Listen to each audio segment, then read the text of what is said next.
بسم اللہ الرحمن الرحیم قال یا ابلیس قال یا ابلیس ما لك الا تكون مع الساجدين قال لم اكن لاسجد لبشر خلقته من صلصال من حمأ مسنون قال فاخرج منها فإنك رجيم وإن عليك اللعنة إلى يوم الدين صدق اللہ العلی العظیم۔ رفقائے محترم، انسان کی سعادت، نیک بختی اور انسان کے نیک ہونے کا، انسان کے محبوب ہونے کا، اللہ کی نگاہ میں انسان کے پیارا ہونے کا انحصار صرف اور صرف ایک بات پر ہے کہ آپ اپنے مالک کا کہا مانتے ہیں یا نہیں مانتے۔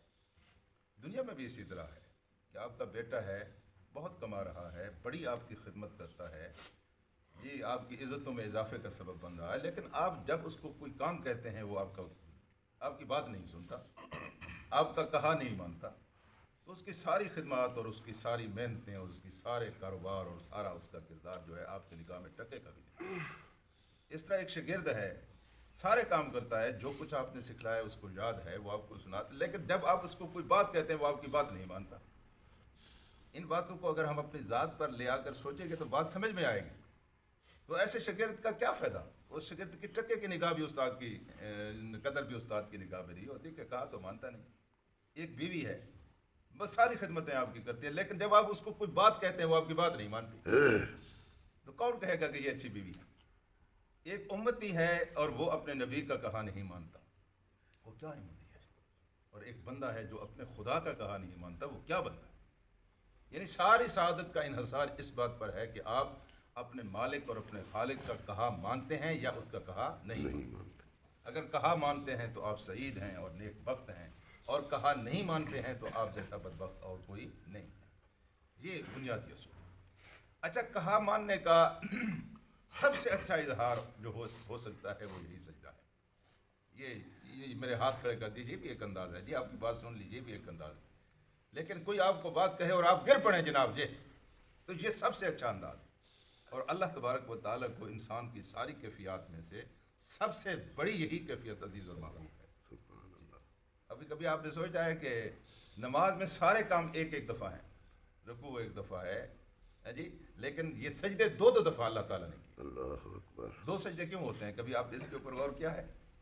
یہ اس لیے ہوتے ہیں کہ اللہ تعالیٰ ایک دفعہ نہیں، میں دو دفعہ تیرا سجدہ کر رہا ہوں جی۔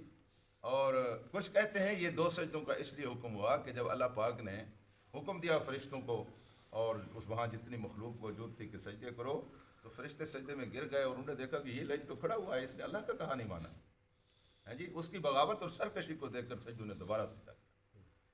یہ نافرمان ہے، چلو ہم ہیں جی۔ کچھ کہتے ہیں کہ اس لیے سجدہ ضروری ہے کہ انسان کو یاد آ رہے یہ بات کہ اسی مٹی سے ہم پیدا ہوئے ہیں اور اسی مٹی پر ہم نے دوبارہ جانا ہے، دو دفعہ اس کو تم یاد کرو۔ تو دو سجدے آپ کے اوپر اس لیے فرض کیے گئے۔ تو یہاں کہانی یہ چل رہی ہے کہ جب سارے فرشتوں نے سجدہ کر لیا تو ابلیس نے سجدہ نہیں کیا اور اس نے انکار کر دیا، تو اللہ نے پوچھا کالا یا ابلیس، اے ابلیس مالک اللہ تکون مع الساجدین، یہ تجھے کیا ہو گیا ہے کہ تو نے سجدہ کرنے والوں کے ساتھ مل کر سجدہ نہیں کیا، ساجدین کے ساتھ تو شامل نہیں ہوا، مردود تجھے کیا ہو گیا؟ قال علم کل لاسجد لبشر خلقته من طین، واہ اللہ کمال ہے، میں اس کا سجدہ کروں گا؟ یہ ہم کہتے ہیں، یہ جھلک آتی ہے ہمارے، میں اس کے پاس جاؤں گا، میں اس کی بات مانوں، ہم کوئی کم ہے؟ کہتا ہے نا انسان، یہ شیطان کی جھلک ہوتی ہے انسان کے کردار۔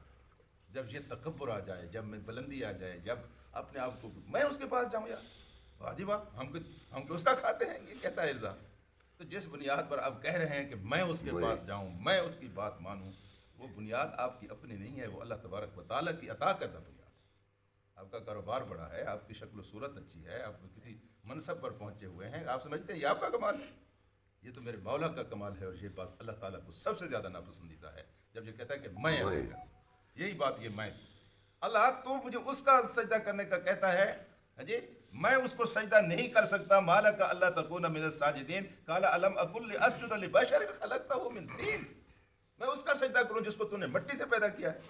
مٹی اور آگ کا کیا مقابلہ ہے؟ میری اصل آگ ہے، میں تو اس سے بہتر ہوں اور برتر ہوں، اور میں ایک مٹی سے بنی ہوئی مخلوق کا سجدہ کروں؟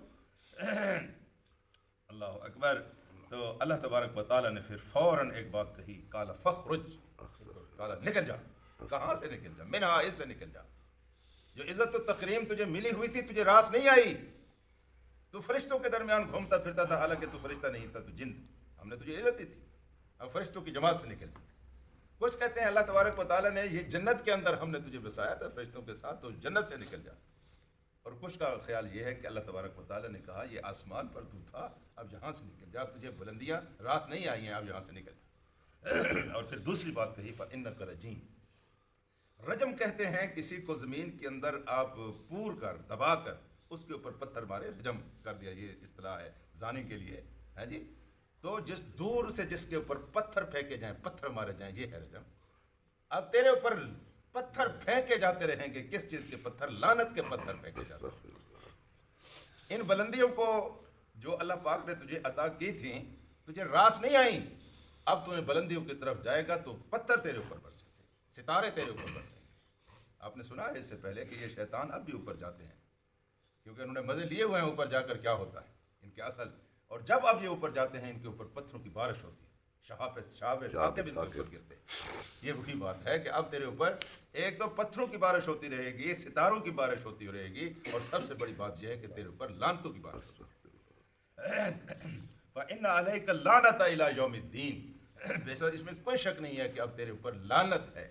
یہ بڑا خطرناک ترین لفظ ہے، اور یہ صرف شیطان کے لیے، یا پھر شیطان کے نقش قدم پر جو لوگ چلتے ہیں، جھوٹ بولتے ہیں، ان کے لیے بھی اللہ تعالیٰ نے کہا ہے کہ لعنت اللہ علی الکاذبین، اللہ کی لعنت ہے جھوٹے لوگوں پر۔ اس لفظ کو استعمال کرتے ہوئے بہت احتیاط کی ضرورت ہے۔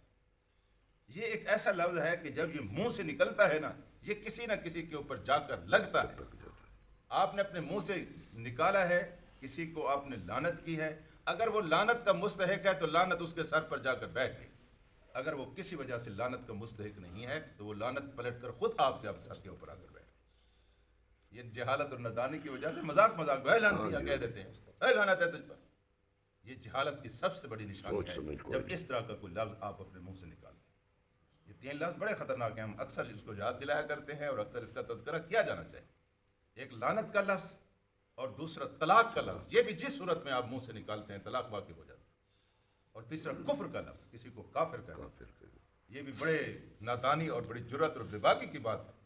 اور یہ تو اس سے بھی بڑی بے باکی کی بات ہے کہ بھرے جلسوں میں لوگ کافر کافر کافر سے نعرے لگا رہے ہوتے ہیں، مسجدوں میں بیٹھ کر نعرے لگاتے ہیں۔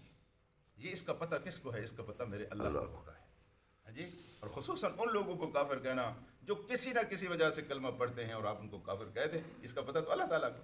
تو یہ تین لفظ جو ہیں یہ بہت خطرناک ہیں، لعنت کا لفظ، طلاق کا لفظ اور کفر کا لفظ۔ جب یہ منہ سے نکلتے ہیں یہ واقع ہو کر رہتے ہیں۔ تو کیا کہا اللہ تبارک و تعالیٰ نے؟ وَإِنَّ عَلَيْكَ اللَّعْنَةَ، تیرے اوپر لعنت ہے، اور لعنت کب تک ہے؟ إِلَىٰ يَوْمِ الدِّينِ، جب قیامت قائم ہوگی، جب جزا سزا ہوگی، جب عدل و انصاف کے فیصلے ہوں گے، اس وقت تک تیرے اوپر لعنت ہے۔ تو اس کے بعد پھر لعنت نہیں ہوگی؟ یا انسان سوچتا تو ہے نا اس کے بعد پھر کیا ہوگا؟ اس کے بعد مفسرین کہتے ہیں اب تو ہے نا لعنت، اس کے بعد تیرے پاس وہ کچھ ہوگا کہ تو لعنت کو بھی بھول جائے گا، پھر تیرے ساتھ اللہ وہ سلوک کرے گا۔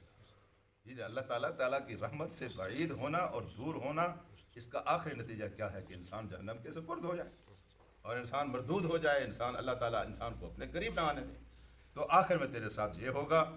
تو جب یہ خدائی حکم شیطان نے سنا تو صاف ظاہر ہے اس کو پتہ چل گیا کہ اب میں یہ چھوٹی سی حرکت کے بعد کہاں سے کہاں پہنچ گیا ہوں۔